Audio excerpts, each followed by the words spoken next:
আসসালামু আলাইকুম এভরিওয়ান। আপনারা সবাই কেমন আছেন? আশা করি আল্লাহর অশেষ রহমতে খুব ভালো আছেন। আমিও আলহামদুলিল্লাহ ভালো আছি। তো আজকের রেসিপি এই শীতের মৌসুমের জনপ্রিয় সবজি ভুনা খিচুড়ি। তো এই সবজি ভুনা খিচুড়ি করার জন্য এখানে একটা ফ্রাই প্যান বসাই দিছি, চুলাটাও জ্বালাই দিছি। এখন এখানে দিয়ে দিব 4 চামচ রান্নার তেল। বিসমিল্লাহির রহমানির রহিম। এখন এই যে 2টা তেজপাতা, একটা দারুচিনি দিয়ে দিলাম। এখানে আর কোনো গরম মশলা আমি দিব না। আর একটা দিব পেঁয়াজ কুচি। এই যে পেঁয়াজটা হালকা ব্রাউন হয়ে গেছে। এখন এই পর্যায়ে আমি এই যে মিক্স ভেজিটেবল গুলা দিয়ে দিব। শীতের মৌসুমে যত রকমের ভেজিটেবল আছে সবটাই দিয়ে দিলাম। এখন এই ভেজিটেবল গুলো একটু হালকা ভেজে নিব যাতে কাঁচা গন্ধটা চলে যায়। আর আজকের এই রেসিপিটা খাওয়ার মজা তো আমরা সবাই জানি, তাই না? তো প্লিজ আমার ভাই বোনেরা, এই শীতের মৌসুমে অবশ্যই সবজি থাকাকালীন সময় আমরা এই খিচুড়িটা করে খাবো, তাই না? এই সবজি খিচুড়ির জন্য এখানে আমি 250 গ্রাম বাসমতি রাইস আর 250 গ্রাম মসুর ডাল একসাথে ধুয়ে একটু ভিজায় রাখছি। এখন এটাকেও দিয়ে দিব। এখন চাল আর সবজিটা আবার একটু ভাজবো। একেবারে সহজ আজকের রেসিপি, এর চাইতে সহজ কোনো রেসিপি হয় না। তো প্লিজ আমার ভাই বোনেরা, যদি আপনাদের কাছে একটু ভালো লাগে, আমি জানি সবাই এই খিচুড়িটা রান্না করতে জানেন, তারপরও আমি আমার মতো করে দেখালাম।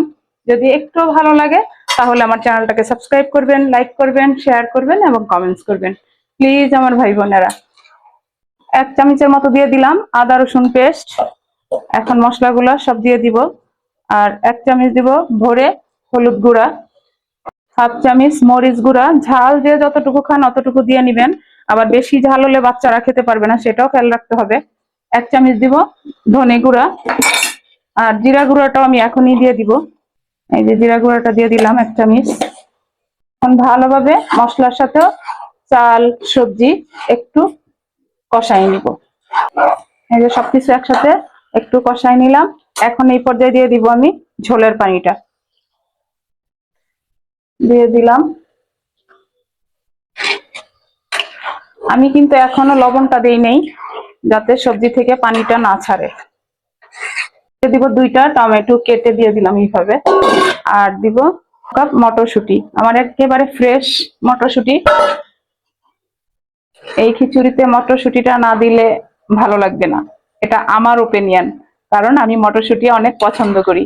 তো প্লিজ আমার ভাই বোনেরা, কে কে আমার মতো মটরশুঁটি পছন্দ করেন আমাকে অবশ্যই জানাবেন। এখন আমি এই খিচুড়িটা বলক আসা পর্যন্ত অপেক্ষা করব ঢাকনাটা দিয়ে। এই যে আমার সবজি খিচুড়িটা বলক চলে আসছে, মাশাআল্লাহ অনেক সুন্দর ফ্লেভারও চলে আসছে। এখন এই পর্যায়ে আমি লবণটা দিব। এই যে লবণটা দিয়ে দিব। এই যে এখন মিশাই দিলাম। এখন ঢাকনাটা দিয়ে দিব। ঢাকনাটা দিয়ে চুলার আঁচটা একেবারে লো করে দিব। লো করে 20 মিনিট রান্না করে নিব আজকে আমার মিক্স ভেজিটেবল খিচুড়িটা। এই যে আমি 20 মিনিট পরে আসলাম, মাশাআল্লাহ আমার খিচুড়িটা একেবারে মাখো মাখো।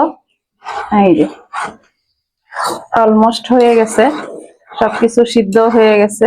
এই যে এখন এই পর্যায়ে দিয়ে দিব আমি 10-12টা কাঁচামরিচ দিয়ে দিলাম।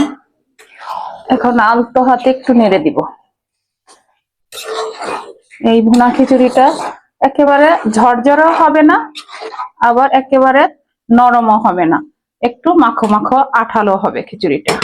এখন এই পর্যায়ে দিয়ে দিব 1 মুঠো ধনেপাতা। এই সবজি খিচুড়িতে ধনেপাতাটাই সবচেয়ে বেশি স্বাদ বাড়ায়। এই হয়ে গেল আমার আজকে মিক্স সবজি দিয়ে ভুনা খিচুড়ি রান্না করা। এখন আমি এটাকে নামাই নিব, নামায়া সার্ভ করব, আপনাদের সাথে শেয়ার করব। মাশাআল্লাহ মাশাআল্লাহ, দেখেন মাশাআল্লাহ, গরম গরম ধোয়া ওঠা মিক্স ভেজিটেবল ভুনা খিচুড়ি বা মিক্স সবজি ভুনা খিচুড়ি, যেটাই বলেন না কেন। এই যে এখন আমি একটু জন্য সার্ভ করে নিব। দেখেন লুকটা, দেখেন মাশাআল্লাহ। এরকম খিচুড়ি থাকলে কার কার পছন্দের খিচুড়ি এটা অবশ্যই আমাকে জানাবেন, আর বাসায় তৈরি করে খাবেন। এই খিচুড়ির সাথে কি যায় বলেন তো আমার প্রিয় ভাই বোনেরা? প্রথমত যাবে 2টা কাঁচামরিচ, যাবে বেগুন ভাজা, আমার কাছে তো এই খিচুড়ি বেগুন ভাজার সাথে জাস্ট ওয়াও। এই যে দিয়ে দিলাম, আর একেবারে গরম গরম ডিম ভাজা। মাশাল্লাহ, দেখেন আজকের খাওয়াটা তো একেবারে জমে যাবে, তাই না? জাস্ট জমে যাবে। তো যাই হোক, আজকের দুপুরটা তো অনেক মজার খাবার খাবো আমরা, আপনারাও খান, এনজয় করেন, আর আমাকে কমেন্টসে জানান। তো যাই হোক, আজকে এখন আমি আপনাদের কাছ থেকে বিদায় নিব, আবার নতুন কোনো রেসিপি নিয়ে আসবো। আল্লাহ হাফেজ।